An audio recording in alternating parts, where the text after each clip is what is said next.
छोरा मान्छेको मुटु कति बलियो छ, मुटु कति हेल्दी छ भन्ने कुरा चाहिँ तपाईँले कति पुसअप गर्न सक्नुहुन्छ भन्ने कुरामा चाहिँ निर्धारित हुन्छ अरे क्या।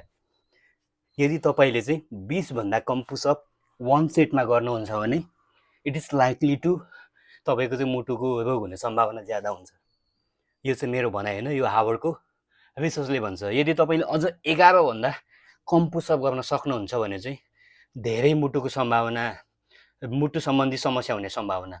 र कसैले 1 सेटमा 40 प्लस पुसअप गर्छ भने चाहिँ जो 11 भन्दा कम गर्छ त्यो व्यक्तिभन्दा, त्यो छोरा मान्छेभन्दा, पुरुषभन्दा चाहिँ 90% उसको मुटु चाहिँ हेल्दी रहने, मुटु चाहिँ स्वस्थ रहने सम्भावना रहन्छ अरे।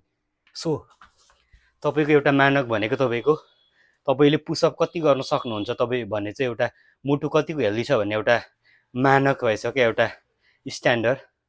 सो तपाईँले कति पुसअप गर्न सक्नुहुन्छ, जस्ट ट्राई। र तपाईँले तपाईँको मुटुको हेल्थ कति छ भन्ने कुरा चाहिँ थाहा पाउनु पर्यो क्या।